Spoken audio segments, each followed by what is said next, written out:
I have a lot of new words for you today. We're in Algebra II, 10.3a.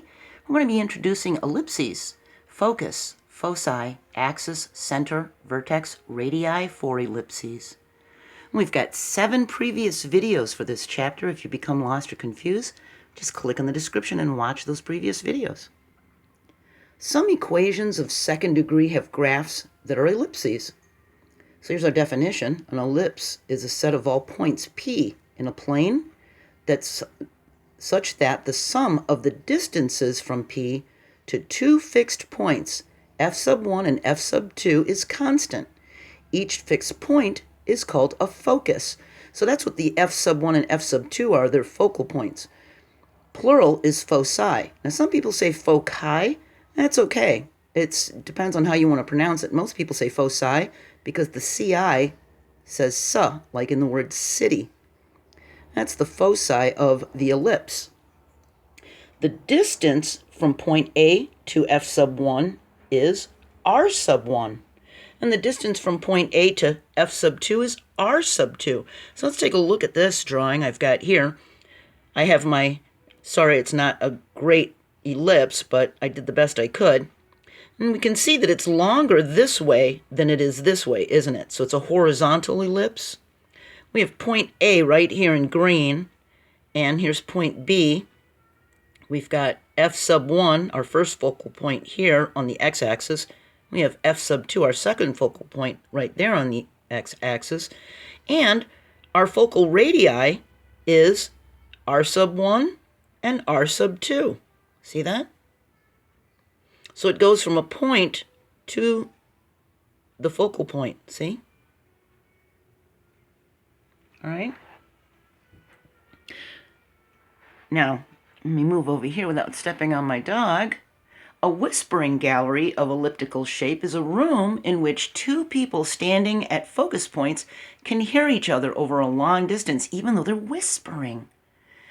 And the National Statuary Hall in the U.S. Capitol has a half-dome shape that produces this effect. The Museum of Science and Industry in Chicago has a whispering gallery. There's even one in New York's Grand Central Station. It'll have this effect. And Victoria Memorial in India, St. Paul's Cathedral in London. You could Google whispering gallery and find one near you and go check it out and try whispering with somebody. So what happens is two people stand on opposite sides of the room, and because of the shape of the room, one person talks and the other person listens. Because of this elliptical shape, your voice will bounce off of these curves and you'll be able to hear somebody whispering, just as if they were right next to you. Isn't that kind of cool? Earth satellites travel around Earth in an elliptical orbit. And the planets of the solar system travel around the sun in elliptical orbits with the sun located at one focus. An ellipse has two axes of symmetry. The longer axis is the major axis and the shorter one is the minor axis. So let's take a look at this drawing. We've got another horizontal ellipse, and you can see that it's longer this way, so that's the major axis. And we can see it's narrower this way, so that's the minor axis. If this was a vertical ellipse, it would be the other way around.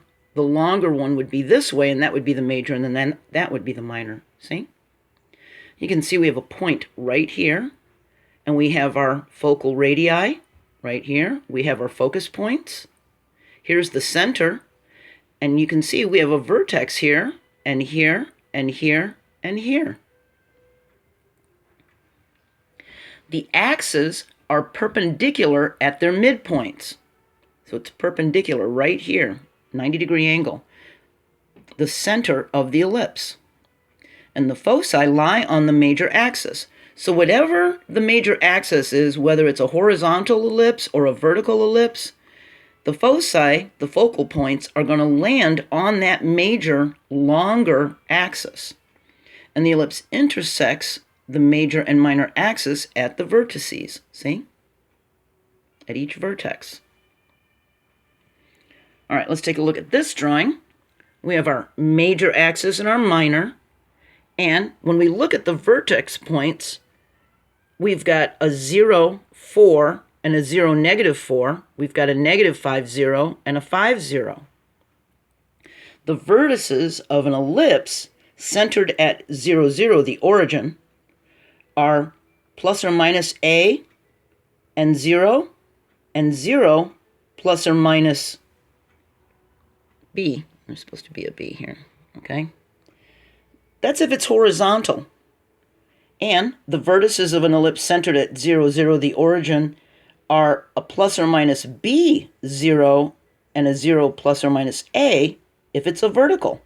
So this one's a horizontal, so we've got a plus and minus 5 and a 0, and we have a 0 plus and minus 4 for our vertices. See that? The focal points, the foci, on the x-axis means the ellipse is horizontal.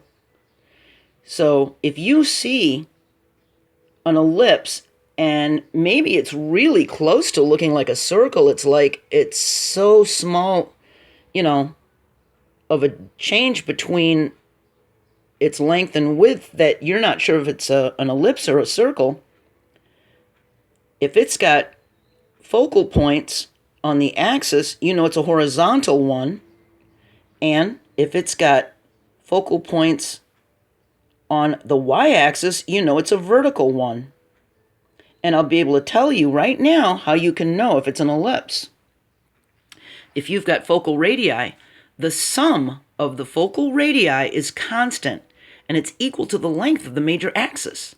So we have r sub 1 here and r sub 2 here, and here's point P. Well, if we add r sub 1 length plus r sub 2 length together, it's going to equal the major axis. So this has, it ends at a negative 5 here and positive 5 here, so that means there's 10 units across. So if r sub 1 was 6.8 and r sub 2 was 3.2, that equals 10. That's how many units across it is. See? And if you added these units and saw that it only equaled 6, you'd say, okay, it is an ellipse, right? Because it's got our focal radii equals 10, and that equals 10, and if that equals 6 coming up and down, that's narrower, right? So, in our next video, 10.3b, we're going to talk about actual equations of ellipses, and I have a theorem for you. I'm going to add this to the Algebra II playlist. I'm going to have a link to those previous 7 videos where we talked about all the different conic sections, and I introduced them, and we're going to slowly go through them in this chapter, all right? I hope this was helpful, and I'm really proud of you for watching these and trying, and keep up the good work. I'll see you next video. Bye.